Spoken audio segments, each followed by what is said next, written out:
প্রিয় পাঠকেরা, তোমরা দেখছো স্বপ্নপূরণ এডুকেশন চ্যানেল। আমরা প্রতিদিনের মতন আজকেও নিয়ে চলে এসেছি কিছু গুরুত্বপূর্ণ প্রশ্ন ও উত্তরের ভিডিও নিয়ে বাংলায় গুরুত্বপূর্ণ প্রশ্নোত্তরগুলো প্রতিদিন পাওয়ার জন্য আমাদের চ্যানেলটি লাইক, কমেন্ট, শেয়ার এবং সাবস্ক্রাইব করে দিও। সাবস্ক্রাইব করে বেল আইকনটি প্রেস করে নিও, তাহলে নতুন নতুন ভিডিও নোটিফিকেশানগুলো তোমরা খুব সহজেই পেয়ে যাবে। এবং আপকামিং পরীক্ষার জন্য এই প্রশ্নোত্তরগুলো কিন্তু খুব গুরুত্বপূর্ণ, তাই ভুলেও কেউ ভিডিওটা স্কিপ করো না, পুরো ভিডিওটা অবশ্যই মনোযোগ সহকারে দেখো। এবং তোমরা তোমাদের বন্ধুদের প্রচুর পরিমাণে ভিডিওগুলো শেয়ার করো, যাতে তারাও আপকামিং পরীক্ষায় এই প্রশ্নোত্তরগুলো পেয়ে উপকৃত হতে পারে। আমাদের ডেসক্রিপশান বক্সে ফেসবুক গ্রুপ, টেলিগ্রাম গ্রুপ এবং হোয়াটসঅ্যাপ গ্রুপের লিঙ্ক দেওয়া আছে, সেখানে গিয়ে সবাই অবশ্যই জয়েন করে নিও। তাই অযথা সময় নষ্ট না করে চলে আসি আজকের প্রথম প্রশ্নে। আজকের প্রথম প্রশ্ন, ল্যান্থানাম মৌলটির চিহ্ন কোনটি? তোমাদের সামনে চারটে অপশান রয়েছে। এখানে চারটে অপশানের মধ্যে সঠিক উত্তরটি হয়ে যাবে অপশান বি, LA। ল্যান্থানাম মৌলটির চিহ্ন LA এবং এর সম্বন্ধে গুরুত্বপূর্ণ তথ্য তোমরা দেখে নাও। ল্যান্থানাম মৌলটির চিহ্ন হলো LA, এটা তো তোমরা উত্তরে দেখলেই। এর পারমাণবিক সংখ্যা 57, এটাও কিন্তু খুব গুরুত্বপূর্ণ। এটি ল্যান্থানাইড সিরিজের প্রথম উপাদান এবং পর্যায় সারণীর F ব্লকের অন্তর্গত, এটাও কিন্তু পরীক্ষায় আসতে পারে, এটা পর্যায় সারণীর F ব্লকের অন্তর্গত। নেক্সট কোশ্চেন, 2 নম্বর প্রশ্ন, কোন অধাতুটি সাধারণ অবস্থায় তরল থাকে? তোমাদের সামনে চারটে অপশান রয়েছে। এখানে চারটে অপশানের মধ্যে সঠিক উত্তরটি হয়ে যাবে অপশান A, ব্রোমিন। ব্রোমিন অধাতুটি সাধারণ অবস্থায় তরল থাকে। এর সম্বন্ধে গুরুত্বপূর্ণ তথ্য হচ্ছে, সাধারণ তাপমাত্রায় বা কক্ষ তাপমাত্রায় ব্রোমিন একটি তরল অধাতু। এটি একমাত্র অধাতু যা স্বাভাবিক অবস্থায় তরল হিসেবে থাকে। পরবর্তী প্রশ্ন এবং 3 নম্বর প্রশ্ন, লেডের মধ্যে কোন কোন ধাতুর মিশ্রণ থাকে? তোমাদের সামনে চারটে অপশান রয়েছে। এখানে চারটে অপশানের মধ্যে সঠিক উত্তরটি হয়ে যাবে অপশান A, টাইপ মেটাল ও সল্ডার। লেডের মধ্যে টাইপ মেটাল ও সল্ডার ধাতুর মিশ্রণ থাকে। এর সম্বন্ধে গুরুত্বপূর্ণ তথ্য তোমরা দেখে নাও। লেড কিন্তু একটি ধাতু। এটি প্রায়শই অন্যান্য ধাতুর সঙ্গে মিশ্রিত অবস্থায় ব্যবহৃত হয়। লেডের সাথে সাধারণত টিন, অ্যান্টিমনি, বিসমাথ, আর্সেনিক ও ফসফরাসের মতো ধাতু ও অধাতু মিশ্রিত হতে পারে। এই মিশ্রগুলি লেডের বৈশিষ্ট্য পরিবর্তন করতে পারে, যেমন এর কঠোরতা, গলনাঙ্ক বা অন্য কোনো বিশেষ গুণাবলী। পরবর্তী প্রশ্ন, অ্যাসিটিক অ্যাসিড কোথা থেকে উৎপন্ন হয়? তোমাদের সামনে চারটে অপশান রয়েছে। এখানে চারটে অপশানের মধ্যে সঠিক উত্তরটি হয়ে যাবে option C, vinegar. Acetic acid vinegar থেকে উৎপন্ন হয়। এর সম্বন্ধে গুরুত্বপূর্ণ তথ্য তোমরা দেখে নাও। অ্যাসিটিক অ্যাসিড সাধারণত ভিনিগার বিভিন্ন ফল ও কিছু পচা খাবারের মাধ্যমে উৎপন্ন হয়। এটি ব্যাকটেরিয়া দ্বারা তৈরি হয়, বিশেষ করে অ্যাসিটোব্যাক্টর এবং ক্লোস্ট্রিডিয়াম অ্যাসিটোবিউটাইলিয়াম। শিল্প পর্যায়ে এটি ইথানল জারণ ও মিথানল থেকে উৎপন্ন হয়। ইথানল জারণ এবং মিথানল থেকে তৈরি হয়। পরবর্তী প্রশ্ন,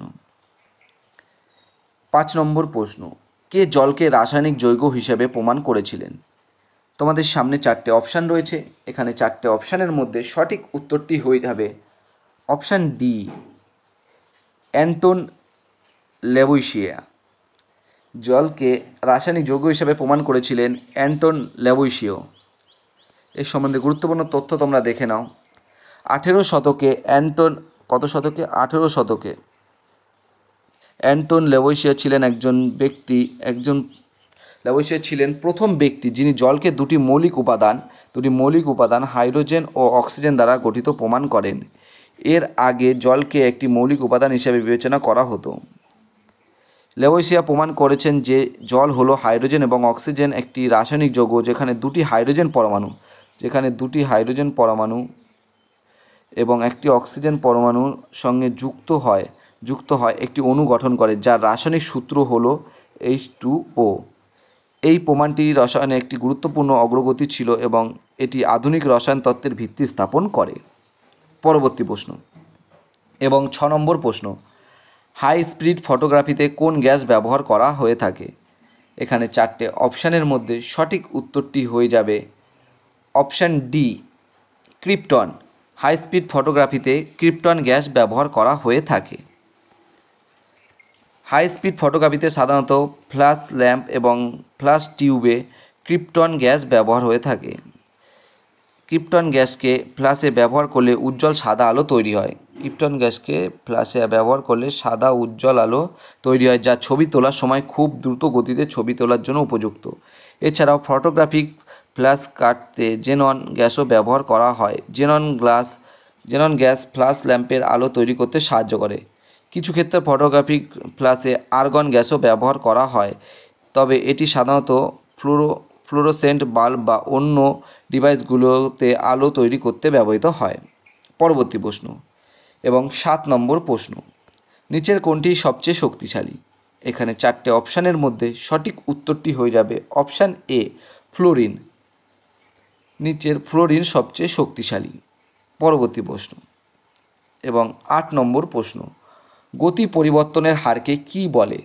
এখানে 4টে অপশানের মধ্যে সঠিক উত্তরটি হয়ে যাবে অপশান এ, দ্রুতি।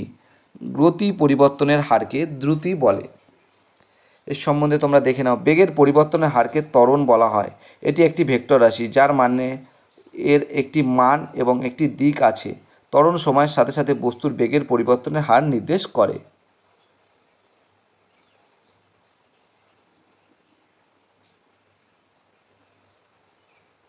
নেক্সট কোশ্চেন, 9 নম্বর প্রশ্ন, কেলভিন এককের সাহায্যে কি পরিমাপ করা হয়?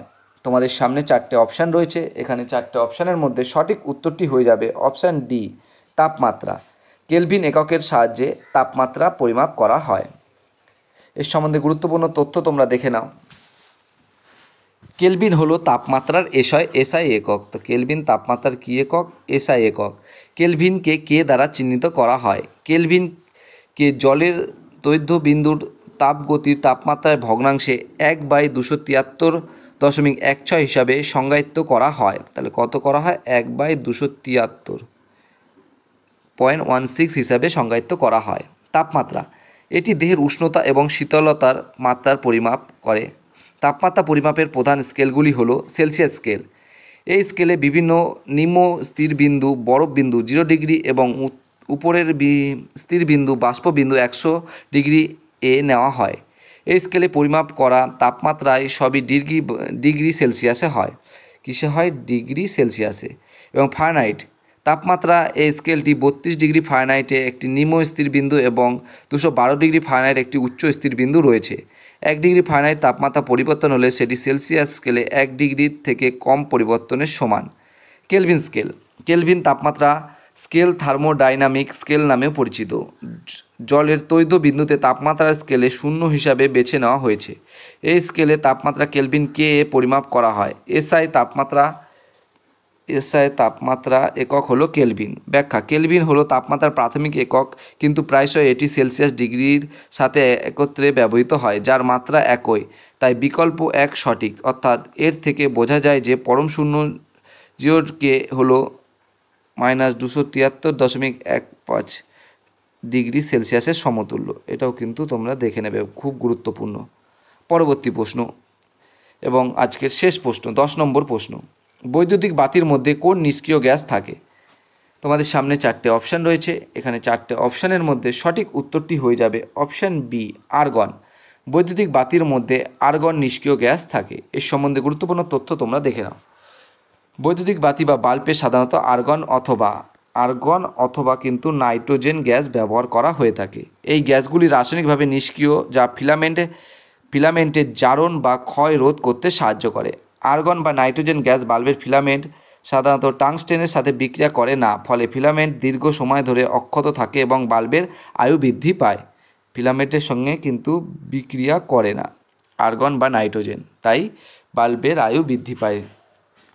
বন্ধুরা, তোমাদের জন্য আজকে এই কটাই প্রশ্নোত্তর ছিল। তোমাদের প্রশ্নোত্তরগুলো কেমন লাগলো তা অবশ্যই কমেন্ট বক্সে কমেন্ট করে জানিও, এবং প্রশ্নোত্তরগুলো পেয়ে যদি তোমরা উপকৃত হয়ে থাকো অবশ্যই আমাদের চ্যানেলটি লাইক, কমেন্ট, শেয়ার এবং সাবস্ক্রাইব করে দিও। সাবস্ক্রাইব করে বেল আইকনটি প্রেস করে নিও, তাহলে নতুন নতুন ভিডিও নোটিফিকেশনগুলো তোমরা খুব সহজেই পেয়ে যাবে।